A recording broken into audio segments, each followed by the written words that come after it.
This is Mike Wright, and I'm with Chris Martínez. We're going to continue on with our parenting, mentoring / educational episode inside this program we have here. And as Chris had mentioned, we're getting inundated with lots of parents all over the country with questions that have come to us. And this is, I think, similar to maybe some other podcasts out there called Ask Me Anything in the topic of parent mentoring. And so we've got several questions here, Chris, that have really been bucketed around parents with children inside a team. So I want to kind of stay inside this theme that they're inside a club, a parent has a child inside a team that they're playing for. And these are the questions that are coming in to us through email. And we have a lot of them, but we put in some general themes. And let's start off with this podcast talking about, from a parent's perspective, how you would provide them some guidance. So let me just start off with this question. And again, you can frame this also to help parents understand. But here's the first question I have for you, Chris. My kid's confidence is dropping. How do I help? Yeah, that's a good question, because I think you can attack that a variety of ways. First and foremost, for us, like you mentioned, some general themes and advice, because to take a really deep dive, we'd have to get inside that environment, see what the framework and how the team looks itself, how the player fits into the team and whatnot. But confidence usually boils down to several things. And I think obviously if you're in a team, you want to play, right? So if you're not getting the playing time that you want, what is the reason? So I think it's important to get feedback along the way, but usually, typically, almost always, right? This scenario is going to fall within the pillars of the game that we talk about. Maybe technically you're behind, right? You're struggling a bit. Maybe the physical side of the game, right? In that particular environment and team setting, maybe you're a late bloomer, right? So the bigger, stronger, faster players are producing more and more beneficial to the team right now. So maybe it's a situation where you're not able to play or play as much as you'd like, right? And then you talk about these types of things. When struggle goes on, then immediately you talk about, the confidence piece. Your mind controls your body. So if you're struggling a bit, you're not playing a lot, then that self-doubt, you start second guessing yourself, comes into play, right? So all these things, there's various factors that can contribute to the lack of confidence. And for us at iATAC, right, and the great part about us, not only helping parents here, but also having the ability to get to the players with our programming and address in a holistic approach those four pillars I just mentioned. Okay. So one way to solve this issue is, obviously I'm not trying to promote programs, but it's exactly what has to happen. We need to see some film, what's going on, so you can immediately address, okay, depending on the age bucket, let's say 5 to 9, 9 to 11, or the competitive years of 11 through 17. We obviously know exactly where players should be, and we can see from the video, is there some really missing gaps in the game? And just if you can get that film into into our company and get it analyzed, we can come back and say, look, this is exactly where we would start. So I completely understand. As a parent, that would be very helpful to me. Let me ask you this question. That question right there, how important is it to get right to the coach and ask the coach for his feedback on what he sees with your child, and then try and analyze what he says, and then try and come up with a solution? Would you start there first? Yeah, well, obviously that's the environment. You're playing on that team. That's the leader of the ship. That's the decision maker. He and his staff, or she and her staff, are the ones that are putting players on the field and these types of things. So it's important to realize if for some reason, right, you're not playing or not playing as much, why is it? because ultimately that coach will be the decision maker and determine how much you do play, right, at the end of the day. But what are the things, and that's out of your control, the things that are in your control, what you can do, right, to better yourself, to better your game. And once again, falling inside those 4 pillars, right, these types of things. But you need to find out first and foremost, hey, here's some areas of focus, or here's why this isn't happening. Here's what you need to do. So you have something that you're able to process. Now, how you go about it, right? There's various ways. Are you going to get those exact things that you need customized to you within that team environment, right? When the coach is managing several players, or is this a scenario where you get this feedback and you look outside to get more appropriate reps in a particular area, or working on, the physical side of the game? So this is all kind of tied into the process. But yeah, I mean, if the coach is putting the players on the field and you're not playing, or playing as much as you'd like, well, find out the reasoning behind it. And then you have something to process, and then you go about how you can improve these areas, so to speak. Yeah, and I think that's really good advice to talk with the coach. But I think there's a perspective as the parent as well. And I know you agree with this. You obviously know your child better than the coach does from a mental. As a parent, you just know so much about your child, how that child reacts to situations. But you're right. You need to get that feedback from the coach. I agree. But then you need to process it, in my opinion, through the parent's filter, because just the way your child has been brought into this world, how it reacts to like pressure, or maybe a coach that's a little more demanding, maybe a coach that could come across a little more intense, how your child might react. But getting this independent component, that you talked about, iATAC can look at that and say, look, we've coached at every level. We have kids that have gone through this entire process. I've got kids that are playing at the highest level in the collegiate, been through the whole thing. You've coached all the way to the professional level. So we truly, truly understand what's going on, and we're here to help the parent and guide and provide those tools. Chris, I want to go back to something you mentioned in one of the pillars of the game, kind of the psychological side of it. I think when kids are playing just for fun, and it should always be fun, but right at the beginning of the soccer journey, ages 5 to let's say 9, there's just a lot of emphasis, or at least should be a lot of emphasis, about having fun. Then it starts to get a little more intense, just a little bit more, called junior academy. And then it gets a lot more intense, where there's a lot of promotion and relegation of players throughout a club between the ages of 11 and 17. I want to ask you a question around losing confidence because they don't want to make mistakes, and the consequences of, quote, making mistakes, and really this dichotomy. Talk to the parents about how to support their child in providing advice about learning and exploring and making mistakes and developing and playing safe, and what that consequence is going to do, not only from a confidence perspective. You might gain a little bit in terms of some confidence, but what do you really lose? Talk about that. Right. No, I think that's a great question. And you see it a lot, especially with younger players, and talking about confidence, and we call it the hot potato. And you mentioned playing safe. So I think when a player is lacking some confidence or second guessing themselves, there's times along the way in a particular match, they might receive the ball and they're afraid to make a mistake. So here, I got it. I'm going to give it to another player. At least I completed a safe pass, and I didn't make the mistake. We didn't lose the ball because of me.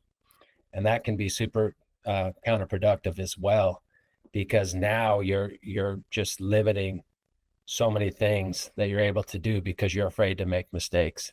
And I think as a parent, right, no matter, there's nothing perfect. There's no one that's perfect out there.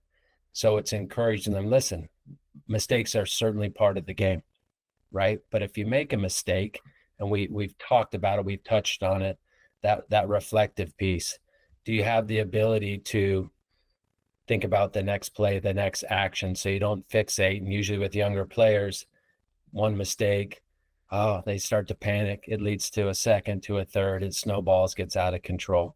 So once again, this is part of the maturation. This is part of the mindset pillar, that as you get older, understanding how to utilize your mind, which controls your body, to get through these rough patches, and then hopefully get beyond them and then begin to flourish. So there's just a lot that goes into this one, Mike. Yeah. And I think what I would add to this, just with my experience, is as a parent, if you're watching your child play safe all the time, the encouraging side of it is, let's just take, I'll be very specific. Let's just take an outside defender, a number 2 or a number 3, and they receive a ball, and they've got plenty of time, but the only skill set they have, or that they're willing to even try at this moment, is just to pass the ball. Look, you can get away with doing that, but what are you lacking in that position when the ball is being swung from one side of the field to you quickly on the other side? And as you look up, you have the opportunity to really create an attacking situation for your team. But the only thing you're willing to do at this point is to give the ball to somebody else, when it was actually your opportunity to really drive forward with the ball, create, let's say, an overload situation with the ball, make a good, proper decision. But the skill set wasn't developed well enough. In situations like that, I would encourage parents to say, look, you do have this skill, and you should recognize these situations where you can help your team, and don't pass that opportunity off to somebody else, because over time, you're not going to get yourself in situations where you make the right decision. You might get stripped of the ball a few times, but trust me, those failures, as you mentioned, Chris, will turn out to be successes later on, and the player needs to go through that. Now, the one exception I would say here, and this is where iATAC can help again, is number one, encouraging the player. We have the ability to coach players in groups, right? I don't know if you actually mentioned this, but in groups, you can come into the iATAC program, be a part of a group. We can say, look, if you're going to play in these outside defending roles, we'll teach you. This is what's expected in your position. And if your coach isn't telling you that, that's okay. He should be thinking it, at least, because he should know this is what a dynamic player, a really good player, looks like. And these are the types of things you should be looking to do. Now, you either can do it because you have the skills, or maybe, like you said, in the hot potato situation, you're in a situation where you don't have the skill, and you need to be, working with us and saying, look, this is a skill you need to have. We'll talk you through it through the groups. These are the things you need to be working on your side. We can do this all digitally. So I bring that up as a parent, saying, encourage them this way. Now, a parent needs to understand what it should look like. And if the parent doesn't know what it looks like, they need to be getting with us right away, because we need to tell you this is what's expected if your coach isn't telling you. 100%. And more often than not, the parent probably doesn't know, Mike. Yeah. Right? Don't have the experience and whatnot. So then once again, it's seeking the guidance and the supplemental help. Mm-hmm. And you mentioned, this particular position, and here's some important skill sets or things along the way there, but and how they drop into the pillars, right? If I'm an outside defender, technically, what's my profile? What are the requirements, the necessities to properly play that position? And we look at the physical capacity, right? That's getting up and down that flank. And so these types of things tie in as well. So I think once again, it's basically having the wherewithal, right? And looking to, here's another, for instance, for you, another example. Let's say higher up the field, you're a winger. Let's say you're playing position number 7, you get into the final third, and you have a 1v1 situation, right? And you go to take the player on and you fail. You lose the ball goes the other way. Second time you get it, you're a little apprehensive, so you don't have that confidence to take that player on. And then let's say it doesn't work out again.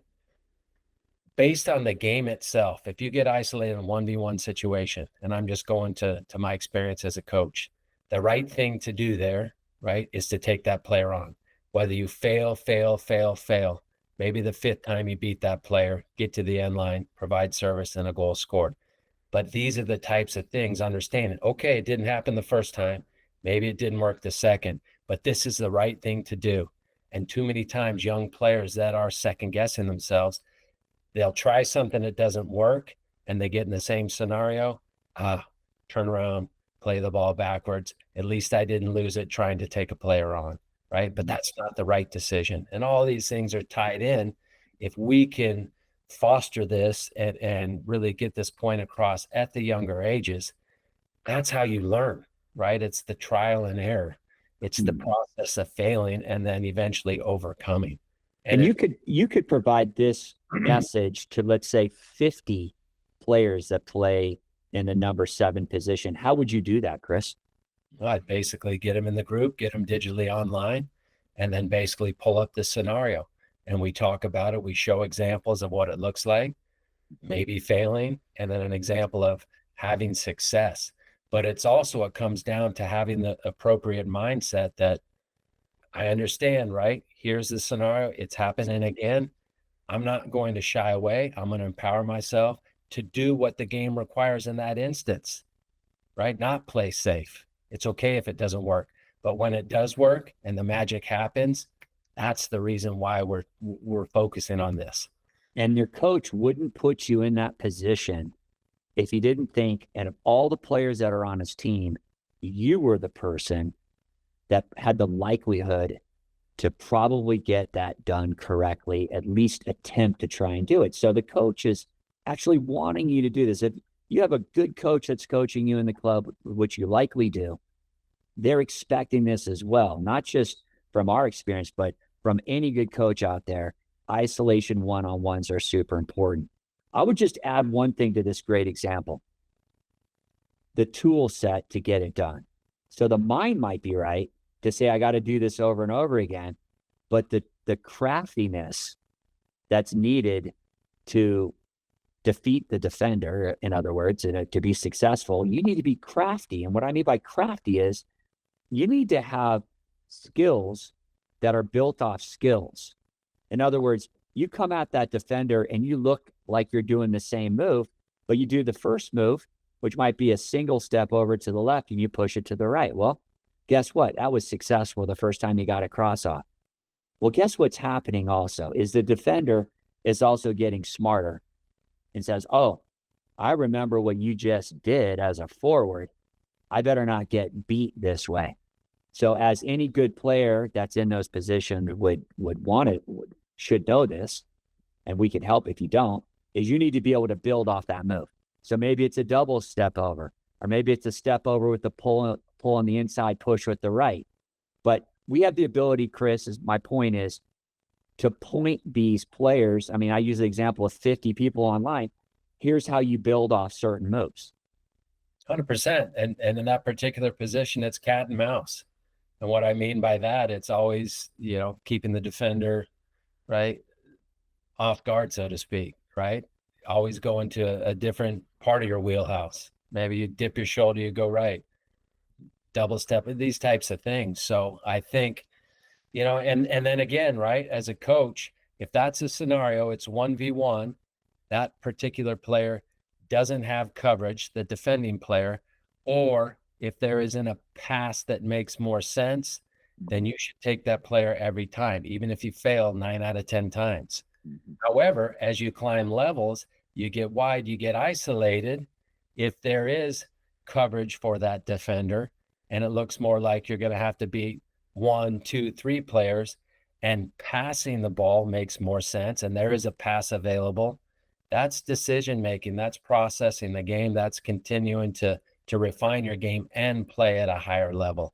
So all these things are tied in through this development journey. But once again, if you don't have the ability or the wherewithal for trial and failure along the way, you'll be super limited. And it's, I always say, at the end of the day, reaching that highest level, it more than likely won't happen. Mm-hmm. Okay, good. Here's another question that came in. And we had this question a lot. when and how should I talk to the coach when my child player is struggling? Yeah, that's a great question. Let's talk about the when. And oftentimes there's a lot of emotion involved, right? Let's say you attend your child's game, child isn't playing much or sporadically at best.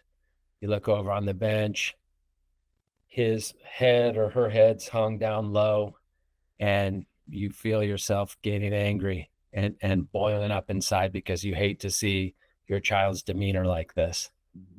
So I can assure you, right, if and when the match ends, that's not a time to go and approach the coach to discuss, to get some answers, right? There's too much emotion. You hear the 24-hour rule, whatever it is, let things decompress and clear your mind, get a level head, and then you, right, seek these answers from the coach. So I think that's the when. It's finding the appropriate time.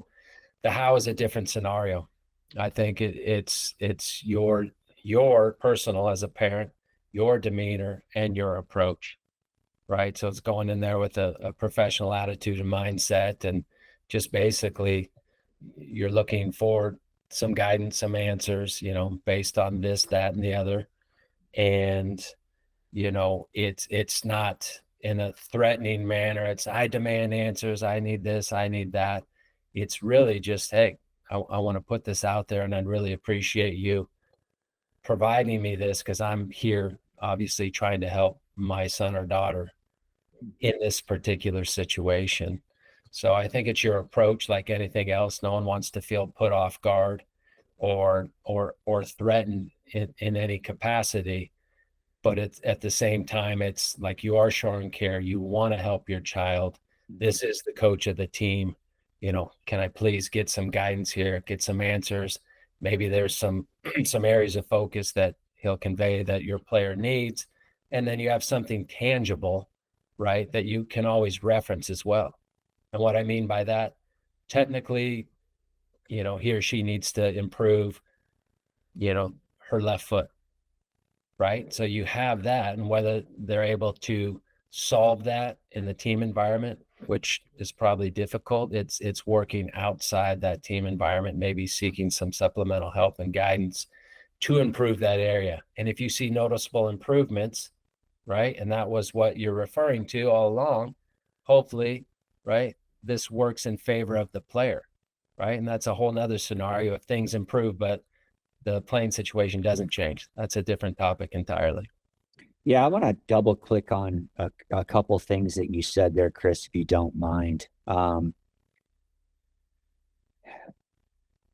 Describe the difference between this one-off situation where, you mentioned the left foot. I'll go do a one-off session with a private trainer somewhere, versus really being a proactive parent and saying, if there's four pillars of the game, and you need the player to be good in four pillars of the game, all four pillars to be a complete player, one-offs are gonna, I guess, do something, but the parent isn't necessarily really being proactive across the entire spectrum of technical, tactical, the physical side of the game, and the mindset, psychological side.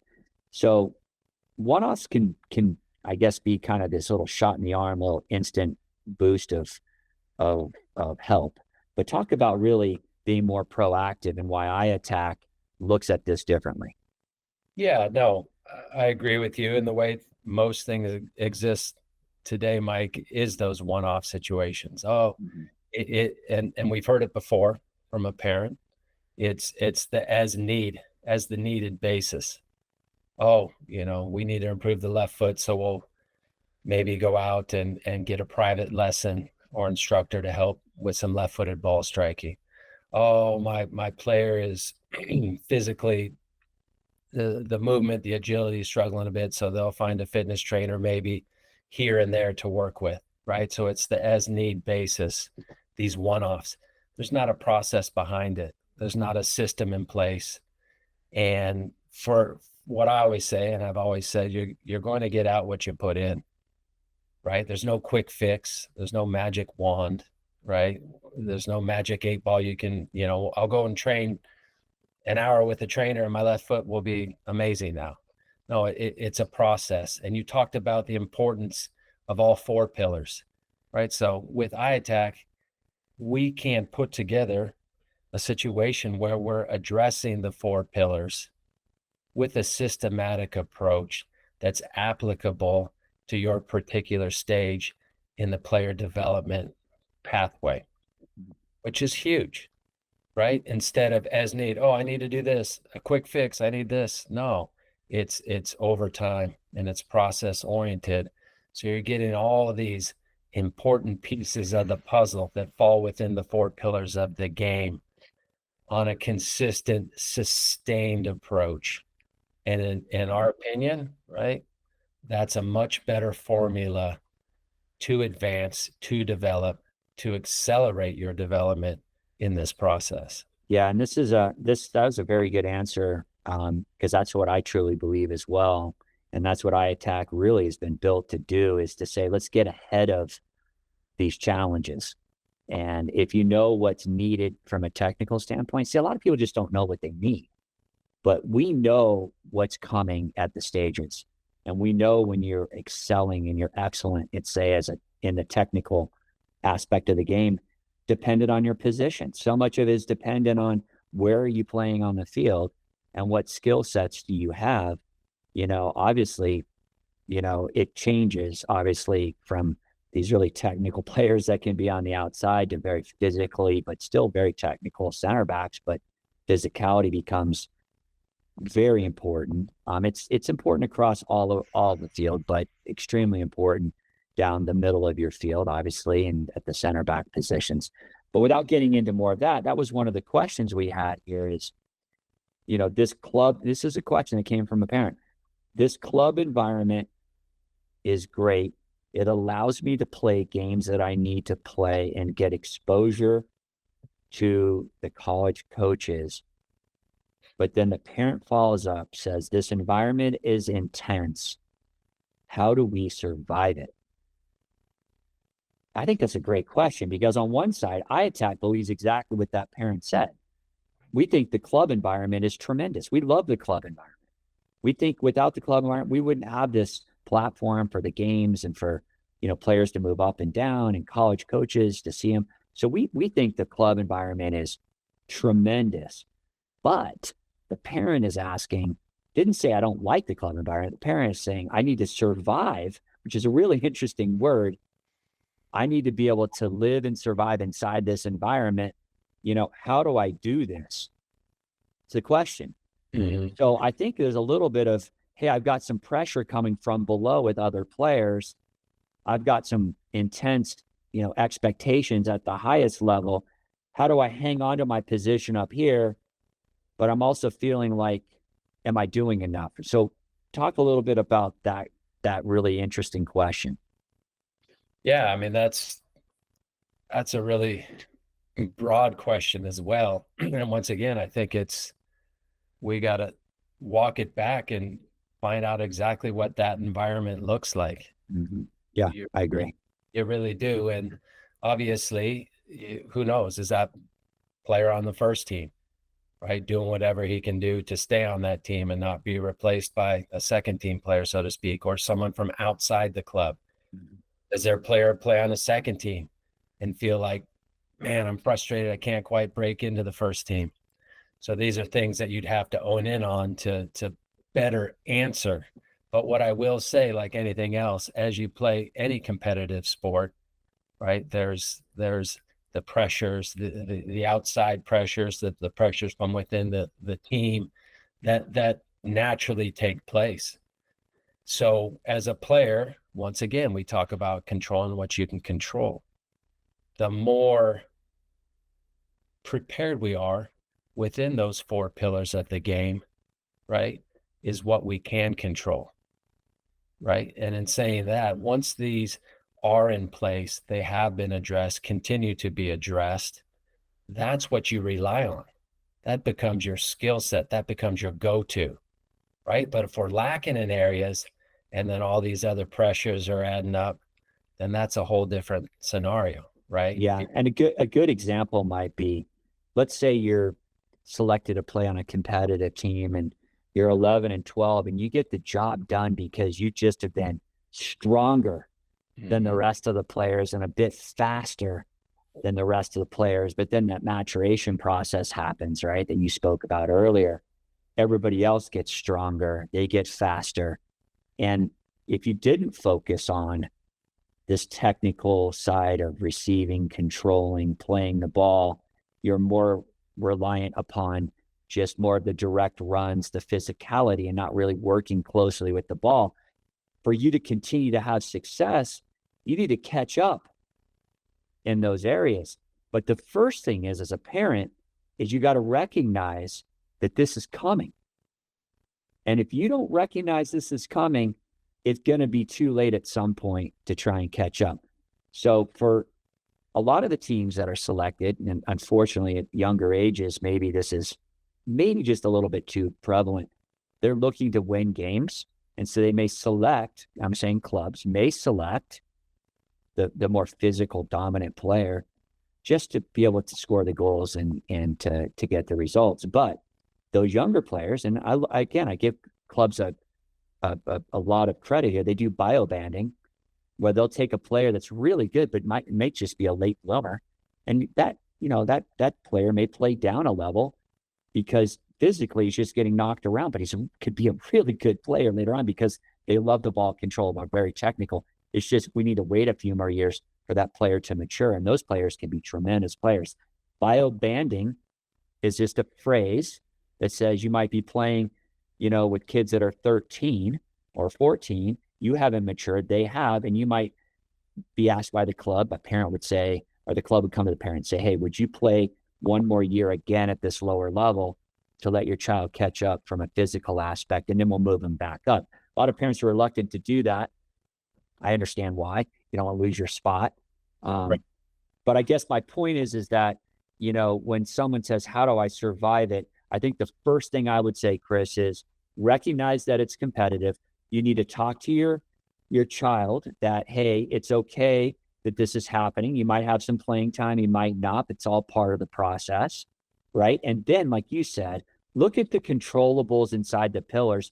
Where are you good? Where are you not? If you don't have the ability to do that, to be able to look across that spectrum, again, that's where this independent company we have, iATAC, steps in and can help the parents, right? We can create groups and programs. I agree 100%. And the last thing I'll say there is, and this could be a whole nother podcast episode in itself. It's basically balancing the performance side of things and the physical development, right? And once again, it goes down to what is the environment? What does the club believe, right? If they're fixated on wins, right? They might not, we can't play this player because he or she's physically too small. She's not strong enough yet, fast enough. We're going to go with the big, strong, fast player, play the ball over the top, right? Which you hear all the time, and they win. They have a lot of success. But in the long run, is that doing a disservice to the actual development piece for these players in that environment? So again, and we could go on and on about this. Yeah, you're right. And topic. All right, one last question, and we'll wrap this up. There's so many. I mean, literally, I have 52 questions here. I'm just going to take this one because I like this one, and there's probably some other really great ones. And maybe we have to do episode 2 on this. Follow up. Great. Okay. This gets around communication with their child. What do I say to them before games, and what should I say to them after games, especially when there's a tough game? Mm-hmm. Well, once again, as a parent, right, prior to a game and even after a match, it's being encouraging, right? Excited. Hey, got a game today. Best of luck. I'm excited to watch you play. Go out there, have fun, do your best, right? These types of things. It's not adding the pressure. Oh, you're playing the top team. You guys better go out and do this. And then you pile it on. They already feel that circumstance or that pressure. So it's being positive, it's being encouraging, it's being supportive, regardless of the outcome or what takes place. And I think it's very important as well, especially with young players, as the match is going on.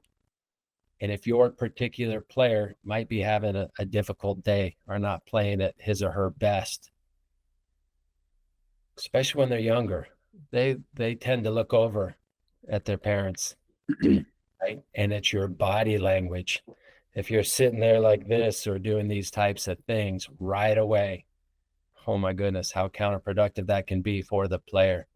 So regardless of how you're feeling, it's how you look, right? It's not wearing things on your face or your sleeve, so to speak, because, right, like I said, especially when they're young, they're always looking for the approval of their parents. And if they see that their parents are potentially disappointed or not happy with what's going on out there, that can really cause the anxiety, and things for that player can spiral quickly. Right. And you talk about controllables in the game, and, you can always work hard. And that's something you can control, right? You can always work hard. Percent. How you communicate with your teammates, be an encourager on the field, work hard on and off the ball. Man, I'm just proud of you being out there working so hard. Those little things. And I'd probably say this question should have had, what do I say even when the game's going on and I'm a parent? You got some of these parents that are self-directing their kid out there. And for parents that are out there telling your child where to go, what to do, how to handle that situation, part of this process of becoming a good player is making those decisions, and part of it's failing. And then how did you handle it? Hey, something bad happens. So much of this game is about transition, right? Get right back, try and get the ball back right away. Don't worry about your mistake. Kind of, as I've always heard you say, hit the delete button, reset, and just keep going forward. Yeah. And with parents too, right? And this is a whole nother podcast we're going to have, because it's so, and I say counterproductive a lot, but if you have every parent on the sideline coaching their kid, right, distracting their player, and it could be advice or telling them to do something that's entirely different than what the coach is conveying or wants to be done. And coaches aren't always privy, right? Every particular game has different requirements. So maybe you're used to playing one certain formation or a certain way, but the parents don't understand in this particular match, we're doing things differently. So it doesn't look the same. And maybe hey, wait. So once again, that's a big no-no, right? It's there supporting your child, supporting the coach, supporting the club, supporting the environment, right? Not being a hindrance or a distraction. Right. So now we'll fast forward to after the match, right? Mm-hmm. And the typical you hear all the time is the car ride home, right? And never, ever, ever, it's never a time to do any critiquing of any kind, right? Win, loss, good, bad, right? It's once again being supportive, right? Did you have fun? These types of things, right? Regardless of the level. And then in due time, right? Let the dust settle, let the player, and if the player is an advancing or developing player that is very serious about the sport, the self-reflective piece was going on during the game and certainly after. But once things die down in due time, you can have an honest conversation with the player, and then along the way, provide your feedback, maybe what you saw, and hopefully that spurns a two-way conversation. Because if you're that parent that's like, what were you doing out there today, right? Automatically, the player shuts down, feels bad about him or herself, and you're solving zero and probably making matters worse. Yeah. Once again, it's that the time before, the time after, let things rest, and then there's an appropriate way to reapproach these types of things. Yeah, Chris, the way I love how you answered that to parents that don't have, let's say, any resources at their fingertips. I think that's the majority of the parents that are out there.